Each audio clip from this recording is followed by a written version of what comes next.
So in this video, we'd like to build upon a complete readiness assessment when you've really focused the patient on the behaviors associated with adjusting insulin.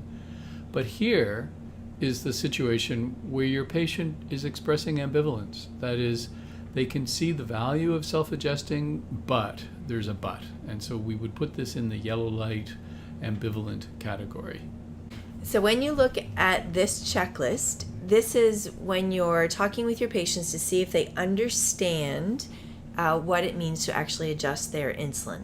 So do they know the risk of high and low blood glucose? Do you know how your insulin works? Do you know the importance of testing? And you just go through all the questions and you have them actually score themselves, whether it's very good, fair, or needs some work. If you're finding, so the answers might vary from very good to need some work, and this is where you're finding out, do they understand what you're even asking them to do, and is this perhaps causing them to feel ambivalent because they don't understand the risks of a high and low blood sugar or when their insulin works.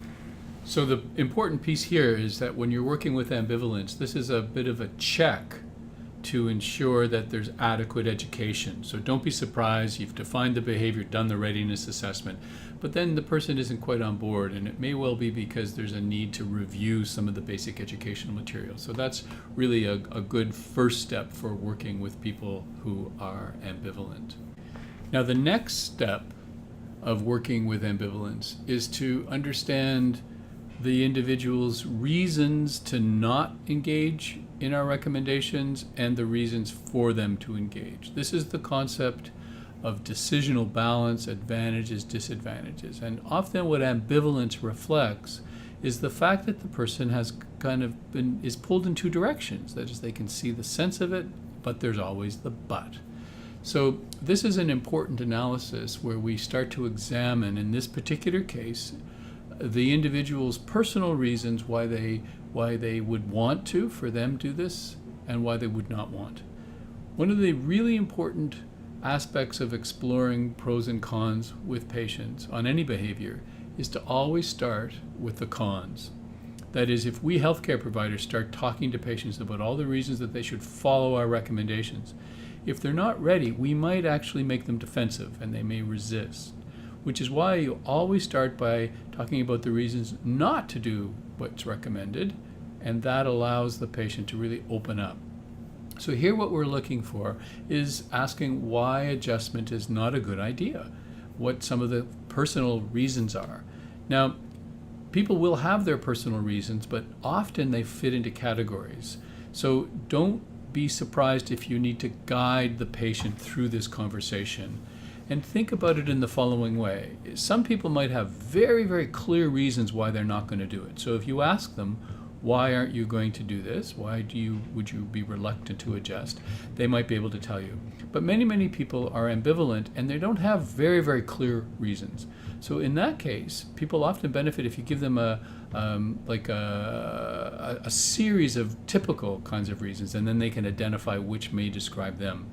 So when you think about why would it be a bad idea to adjust your insulin, well, first of all, it would be a lot more work than if you just did the same thing every time. There's less chance of a low if you're underdosing insulin. So there's actually, we think that starting dose is just the starting dose, but for them it may be the safest thing because they won't have a low if they're underdosing. There's less need to monitor their blood glucose because they don't really have to ask the question, how much should I adjust, if you're not adjusting. Less overall insulin, and a very common sense belief that people have around disease is that the amount of their dose indicates how sick they are.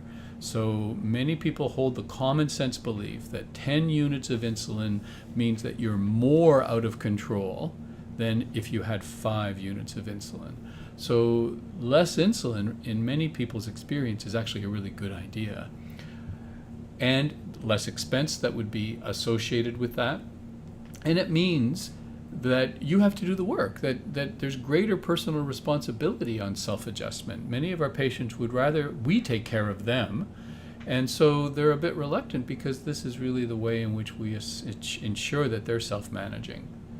And once you've explored these kinds of reasons and you've got a good sense of where the patient is coming from, then you would ask, well, are there any reasons to adjust?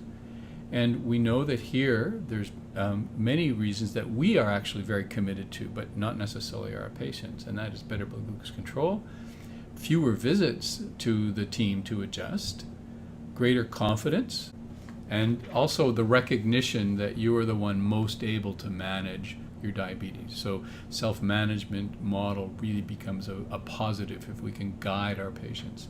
So in doing this pros and cons, what we're really doing is engaging our patients. And then once you've got a good idea of the reasons not to, then you could really just ask them, would you be willing to work together to focus on the potential benefits of adjusting? So given the fact that there's reasons not to adjust, could we work together to tip the balance towards better self-management? And that's a really useful strategy to engage people who are ambivalent to try to land on the side of better diabetes control. Now, the final comment to make about the process of supporting people who are ambivalent is to try to identify the meaningful personal reasons to change. So really making it about the individual. So you might consider a question like this: what's important enough in your life to adjust insulin for? So they can begin to link away from the medical concepts of hemoglobin A1C and disease management towards the personal aspects of their life that they really are invested in. You'll see from our algorithm that with ambivalence, we then discuss and we begin to orient towards the concepts of psychological insulin resistance, fear of hypoglycaemia, and we'll follow this up in our next video, which will be on the red light situation, the situation where you identify that the person is not ready to work forward towards adjustment of insulin.